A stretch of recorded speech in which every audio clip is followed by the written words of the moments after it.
8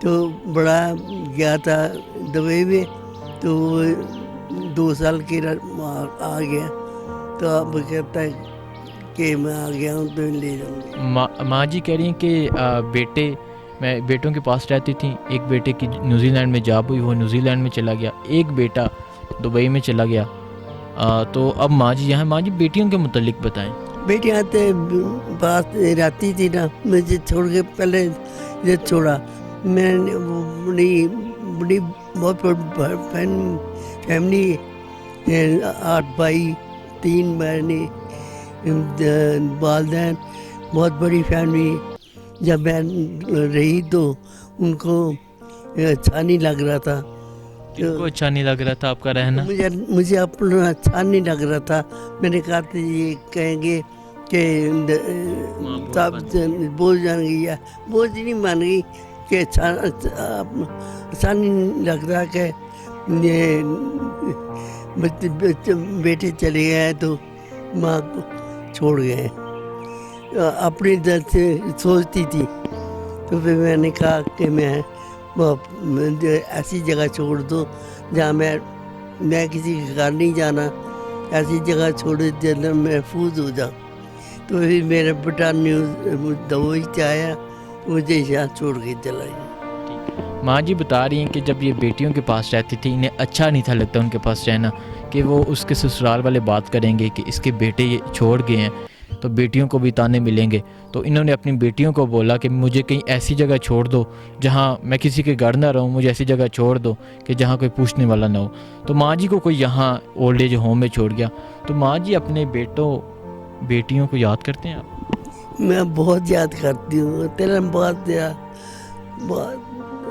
ابھی ٹیلی فون کیا تھا تو کہہ رہے تھے رمضان سے پہلے چکر لگانا ہے، آ جاؤ گے، تو ابھی تک تو آیا نہیں، رمضان سے پہلے کہتے چکر لگانا ہے۔ رمضان سے پہلے چکر کا کہنے میں نے اپنے بیٹے کو کال کی تو وہ کہہ رہے تھے کہ رمضان سے پہلے آؤں گا، لیکن ابھی تک آئے نہیں، اور ماں کی آنکھیں منتظر ہیں اپنے بیٹے کے لیے۔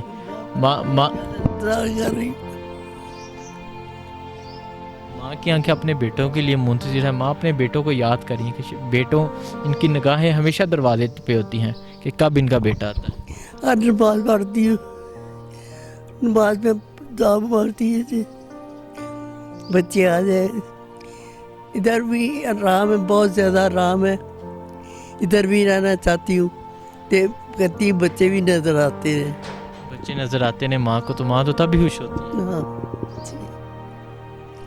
یاد کرتے ہیں بیٹیاں یاد آتی ہیں آپ کو؟ ہاں جی، آتے ہیں آتی ہیں کبھی؟ ہاں جی آتی ہیں۔ بیٹیاں کہتی نہیں کہ آ جائے ماں جی گھر آ جائے؟ وہ سب کہتے ہیں، سب کہتے ہیں۔ میں نے کہا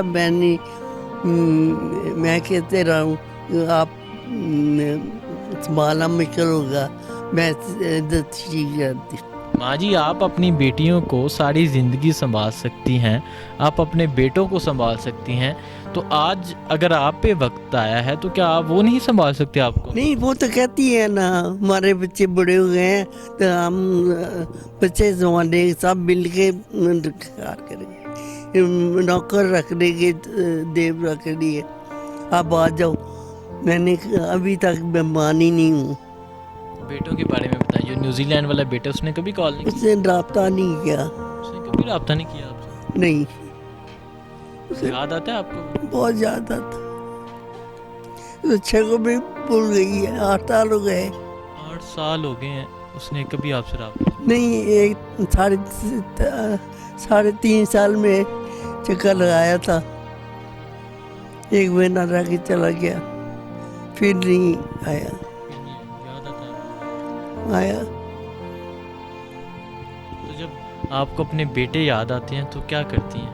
میرا انٹرویو میرے رشتہ داروں نے دیکھا تو انہوں نے بڑی باتیں بنائی، بہت باتیں بنائی کہ ماں کو ادھر چھوڑا، تو بہت زیادہ جھگڑے ہوئے اس کا ادھر۔ میرے بیٹے کے بارے میں بتائیں کہ جب بیٹے کو یاد کرتے ہیں تو کیا کرتے ہیں؟ بیٹے کے لیے دعا کرتے ہیں؟ دعائیں تو کر دی ہے، وہ خود تو اس نے کہا ہے ادھر سے آیا تھا دبئی سے، تو ادھر سے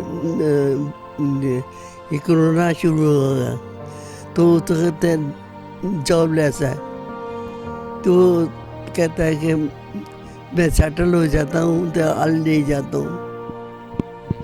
ماں کو یہ کہا ہوا کہ اگر سیٹل ہوگا تو وہ لے جائے گا۔ ایک بیٹا نیوزی لینڈ میں 8 سال سے کبھی ماں کو کال نہیں کی۔ ماں آج یہاں اولڈ ایج ہوم میں ہے۔ ماں جی بھائی کے بارے میں بتائیں جو آرمی میں کرنل ہے۔ نہیں وہ تو بھائی کو بھائی نہیں، ابھی یہ جو انٹرویو چلا تھا تو اسے دیکھ رہا انہوں نے۔ نہیں یہ کیسے ہو سکتا ہے؟ بھائی نے کبھی رابطہ نہیں کیا؟ نہیں، پورے خاندان کو بالکل پتہ ہی نہیں تھا، بھائی نے کبھی رابطہ کسی کو نہیں، کسی کو پتہ نہیں ہے، بھائی نے کبھی رابطہ ہی نہیں کیا؟ نہیں کسی کو بتایا نہیں ہے۔ نہیں ماں جی بھائی آتے ہیں بہنوں کے پاس آتے ہیں؟ پوچھتے ہیں اتنا پوچھا، ساری میری بیٹیوں سے پوچھا، بھائی سے، بیٹوں سے پوچھا کہ امی کہاں ہے تمہاری؟ کہتے ہیں وہ ہمیں نہیں پتہ، بھائی کے پاس ہے۔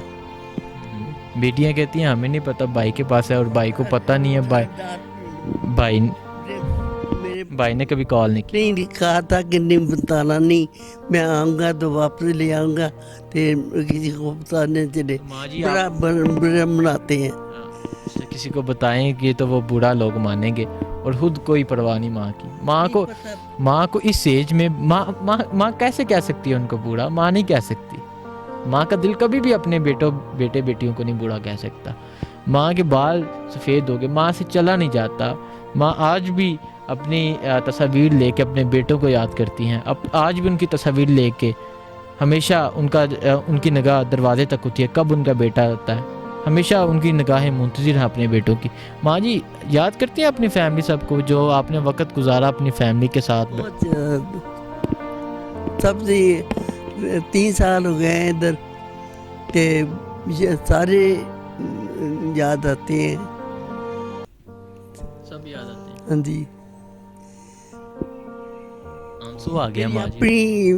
میری اپنی بہن ابھی میرے چھوٹی سی ڈیتھ ہوئی، تو ابھی 10واں نہیں ہوا تھا، تو میں ادھر آ گئی ہوں، تو ادھر گئی نہیں تھی۔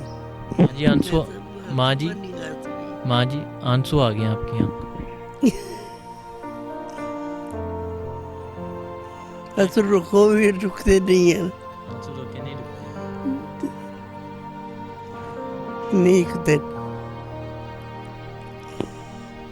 ماں جی کہہ رہی ہیں آنسو جب روکوں تو نہیں رکتے۔ تو جی ناظرین، ماں جی سے بات کی۔ ماں جی آرمی میں کیپٹن تھی، بھائی ان کا کرنل ہے، بیٹے ان کی نیوزی لینڈ میں ہیں، بیٹیاں ان کی اچھی خاصی جگہ سیٹل ہیں، لیکن ماں جی یہاں اولڈ ایج ہوم میں زندگی گزار رہی ہیں۔ ہمیں چاہیے کہ اپنے ماں باپ کا خیال رکھیں، یہ جو زندگی اللہ نے دی ہے اپنے ماں باپ کے لیے وقف کریں، اور جو ممکن ہو سکتا ہے اپنے ماں باپ کی خدمت کریں، ان کے پاؤں دبائیں۔ یہ جنتیں لوگوں نے رستوں میں چھوڑ دی ہیں، آخر کیسے جنت حاصل کرو گے؟ اسی کے ساتھ مجھے اجازت دیں، اللہ حافظ۔